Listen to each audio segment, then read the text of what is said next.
Hello friends, welcome to ಆತ್ಮೀಯ family channel. ಇವತ್ತು ನಾನು ಈ ಬ್ಲಾಗ್ ಎಂತಕ್ಕೆ ಮಾಡ್ತಾ ಇದ್ದೀನಿ ಅಂದರೆ, ಮನೆಯಲ್ಲಿ ತುಂಬ ಕ್ವಿಕ್ ಆಗಿ ತುಂಬ ಟೇಸ್ಟಿಯಾಗಿ ಮಾಡುವಂಥ ಒಂದು ರೆಸಿಪಿನ ನಿಮ್ಮ ಮುಂದೆ ಶೇರ್ ಮಾಡ್ತಾ ಇದ್ದೀನಿ. ನಮ್ಮ ಮನೇಲಿ ಎಲ್ಲರಿಗೂ ಈ ರೆಸಿಪಿ ಇಷ್ಟ, ನಿಮಗೂ ಇಷ್ಟ ಆಗುತ್ತೆ ಅಂತ ಅನ್ಕೊಂಡಿದ್ದೀನಿ.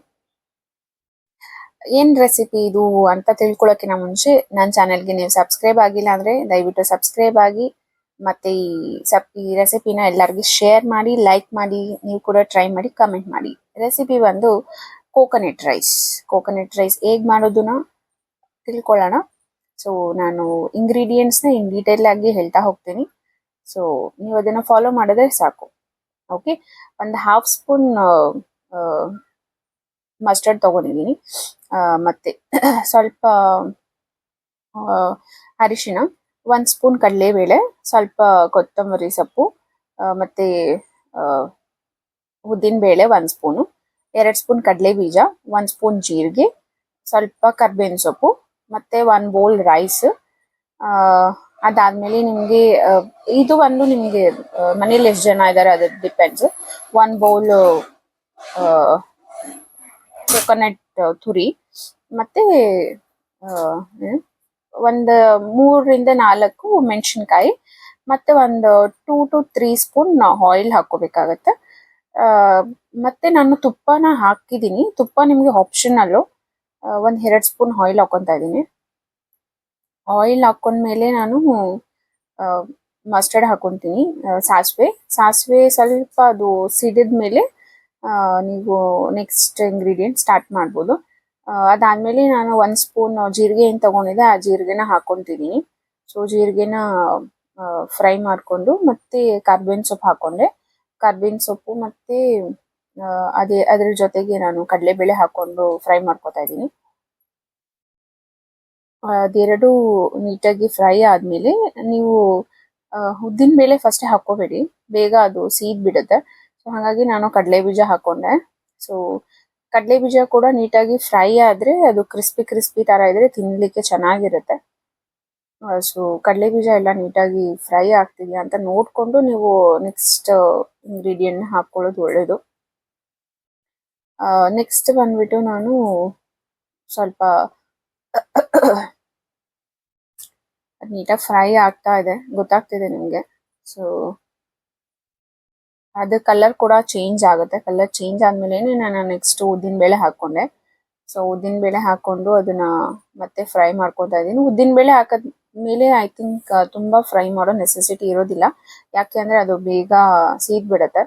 ಸೊ ನೆಕ್ಸ್ಟ್ ನಾನು ಗೋಡಂಬಿ ತೊಗೊಂಡಿದ್ದೆ. ಸೊ ಗೋಡಂಬಿ ಬಂದು ಆಪ್ಷನಲ್ಲು, ಬಟ್ ಹಾಕ್ಕೊಂಡ್ರೆ ಟೇಸ್ಟಿಯಾಗಿರುತ್ತೆ. ಮಕ್ಕಳಿಗೆಲ್ಲ ತುಂಬ ಇಷ್ಟ ಆಗುತ್ತೆ, ಸೊ ಇಷ್ಟಪಟ್ಟು ತಿಂತಾರೆ.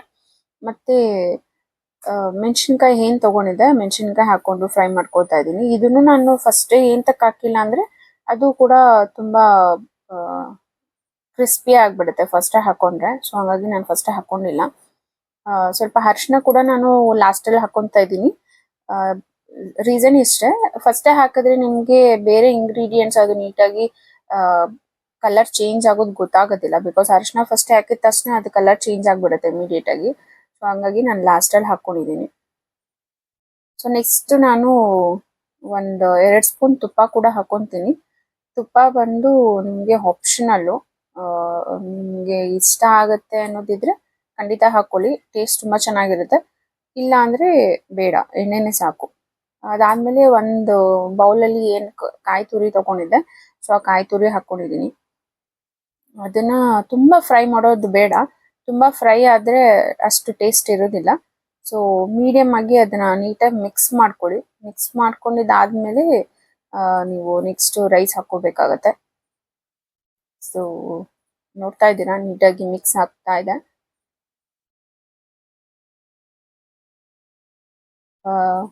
ಕಾನ್ಸ್ಟೆಂಟಾಗಿ ಎಲ್ಲ ಕಡೆನೂ ಮಿಕ್ಸ್ ಮಾಡ್ಕೊಳ್ಳಿ ಅದನ್ನು, ಸೊ ಅವಾಗ ಚೆನ್ನಾಗಿರುತ್ತೆ.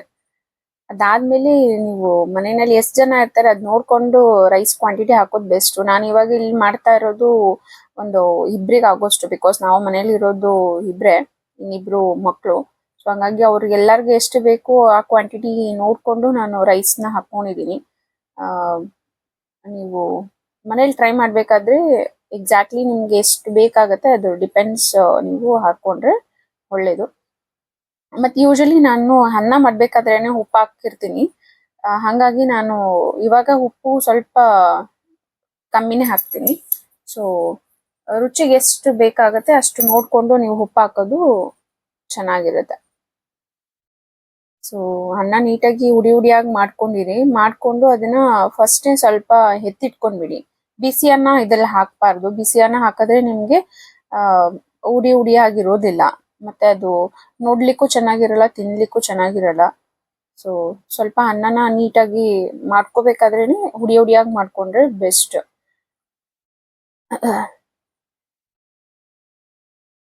ಅನ್ನ ಹಾಕಿದ್ಮೇಲೂ ಕೂಡ ತುಂಬಾ ಜಾಸ್ತಿ ಹೊತ್ತು ನೀವು ಫ್ಲೇಮಲ್ಲಿ ಇಡೋದು ಬೇಡ.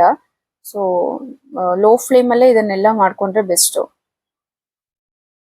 ಸೊ ಕೊತ್ತಂಬರಿ ಸೊಪ್ಪುನು ಅಷ್ಟೇ, ನೀವು ಬೇಗ ಹಾಕ್ಬಾರ್ದು. ಅದನ್ನು ಕೂಡ ನೀವು ಲಾಸ್ಟಲ್ಲಿ ಹಾಕೊಂಡ್ರೇನೆ ಸರಿ. ಯಾಕೆ ಅಂದ್ರೆ ಅದು ಟೇಸ್ಟ್ ಕೂಡ ಹಂಗೆ ಇರುತ್ತೆ, ಮತ್ತೆ ಗಾರ್ನಿಶಿಂಗು ಚೆನ್ನಾಗಿರುತ್ತೆ. ನೋಡಿದ್ರೆ ತಿನ್ಬೇಕು ಅನ್ನಿಸ್ತಿದೆ. ರೆಸಿಪಿನ ಖಂಡಿತ ಟ್ರೈ ಮಾಡಿ. ಟ್ರೈ ಮಾಡಿದ್ಮೇಲೆ ಹೇಗಿತ್ತು ಅನ್ನೋದನ್ನ ನನಗೆ ಕಮೆಂಟ್ ಮುಖಾಂತರ ತಿಳಿಸೋದನ್ನ ದಯವಿಟ್ಟು ಮರಿಬೇಡಿ. ಎಲ್ಲದಕ್ಕಿಂತ ಮುಂಚೆ ನನ್ನ ಚಾನೆಲ್ಗೆ ಸಬ್ಸ್ಕ್ರೈಬ್ ಆಗಿಲ್ಲ ಸಬ್ಸ್ಕ್ರೈಬ್ ಆಗಿ ನಿಮ್ಮ ಫ್ರೆಂಡ್ಸ್ ಮತ್ತೆ ಫ್ಯಾಮಿಲಿ ಎಲ್ಲರಿಗೂ ಶೇರ್ ಮಾಡಿ. Thank you so much.